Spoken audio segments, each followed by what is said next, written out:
ಮಹಿಳಾ ಆಯೋಗದ ಅಧ್ಯಕ್ಷೆ ವರ್ಸಸ್ ಬೆಂಗಳೂರು ನಗರ ಮಾಜಿ ಪೊಲೀಸ್ ಆಯುಕ್ತರ ಮಧ್ಯೆ ಕುರ್ಚಿ ಜಟಾಪಟಿ ಶುರುವಾಗಿದೆ.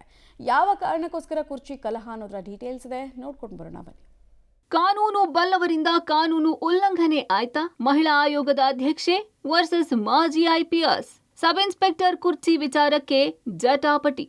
ಕುರ್ಚಿ ಗಲಾಟೆ ಸೌಂಡ್ ರಾಜ್ಯ ರಾಜಕೀಯ ಮಾತ್ರವಲ್ಲ, ಈಗ ಮಹಿಳಾ ಆಯೋಗಕ್ಕೂ ತಟ್ಟಿದೆ. ಅಧ್ಯಕ್ಷೆ ನಾಗಲಕ್ಷ್ಮಿ ಚೌಧರಿ ಇತ್ತೀಚೆಗೆ ಹಾವೇರಿ ಪೊಲೀಸ್ ಠಾಣೆಗೆ ವಿಸಿಟ್ ಕೊಟ್ಟಾಗ ಅಲ್ಲಿನ ಸಬ್ ಇನ್ಸ್ಪೆಕ್ಟರ್ ಕುರ್ಚಿಯಲ್ಲಿ ಕೂತು ಪೊಲೀಸರಿಗೆ ಕೆಲ ಮಾರ್ಗದರ್ಶನ ನೀಡಿದ್ದಾರೆ. ಈ ಫೋಟೋಗೆ ಈಗ ಮಾಜಿ ಕಮಿಷನರ್ ಆಗಿದ್ದ ಭಾಸ್ಕರ್ ರಾವ್ ತೀವ್ರ ಆಕ್ಷೇಪ ವ್ಯಕ್ತಪಡಿಸಿದ್ದಾರೆ. ಸಬ್ ಇನ್ಸ್ಪೆಕ್ಟರ್ ಕುರ್ಚಿಯಲ್ಲಿ ಕೂರೋದು ಕಾನೂನು ಉಲ್ಲಂಘನೆ. ಆಯೋಗದ ಅಧ್ಯಕ್ಷೆಗೆ ಕಾನೂನಿನ ಅರಿವಿಲ್ಲ ಅಂತೆಲ್ಲ ಕಿಡಿಕಾರಿದ್ದಾರೆ. ಡಿಜಿಗೆ ದೂರು ಕೊಡ್ತೀನಿ ಅಂತ ಕಿಡಿಕಾರಿದ್ದಾರೆ.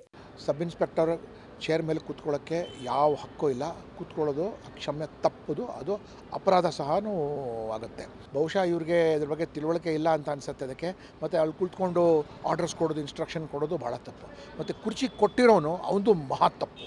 ಅವನ್ನ ತಿಳ್ಕೊಂಡು ಕೂಡ ಅವನು ಪೊಲೈಟಾಗಿ ಹೇಳಬೇಕಾಗಿತ್ತು, ಮೇಡಮ್ ಈ ಕಡೆ ಬೇರೆ ಅವ್ರಿಗೆ ವ್ಯವಸ್ಥೆ ಮಾಡಿ ಅವ್ರಿಗೆ ಕೂಡಿಸ್ಬೇಕಾಗಿತ್ತು.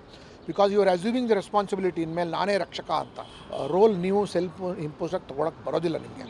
ಸೊ ಇವರು ತೆಗೆದುಕೊಳ್ಳೋದು ಒಂದೇ ಅಲ್ಲ, ಇದು ಕೂತ್ಕೊಂಡು ಟ್ವೀಟ್ ಕೂಡ ಮಾಡಿದ್ದಾರೆ.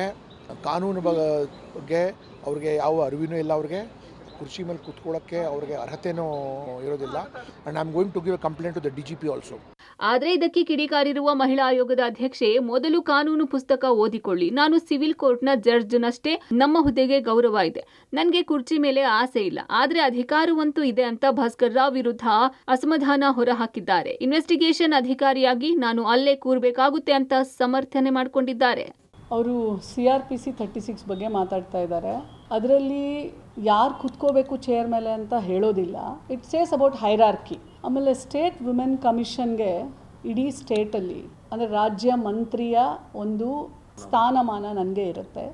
ಸೊ ಮತ್ತು ಕ್ವಾಸಿ ಜುಡಿಷಿಯಲ್ ಪೋಸ್ಟ್ ನಂದು. ಅಂದರೆ ಜಡ್ಜಿಗೆ ಸಿವಿಲ್ ಕೋರ್ಟಲ್ಲಿ ಎಷ್ಟು ಜಡ್ಜಿಗೆ ಒಂದು ವ್ಯಾಲ್ಯೂ ಇರುತ್ತೆ ಅಷ್ಟು ಸಹ ವಿಮೆನ್ ಕಮಿಷನ್ಗೆ ಇರುತ್ತೆ. ಸೊ ಆಗಿದ್ದಾಗ ನಾವು ಅಲ್ಲಿ ಕೂತ್ಕೊಳ್ಳೋಕ್ಕಾಗೋದಿಲ್ಲ, ಇಲ್ಲಿ ಕೂತ್ಕೊಂಡೇ ಮಾತಾಡಬೇಕಾಗತ್ತೆ.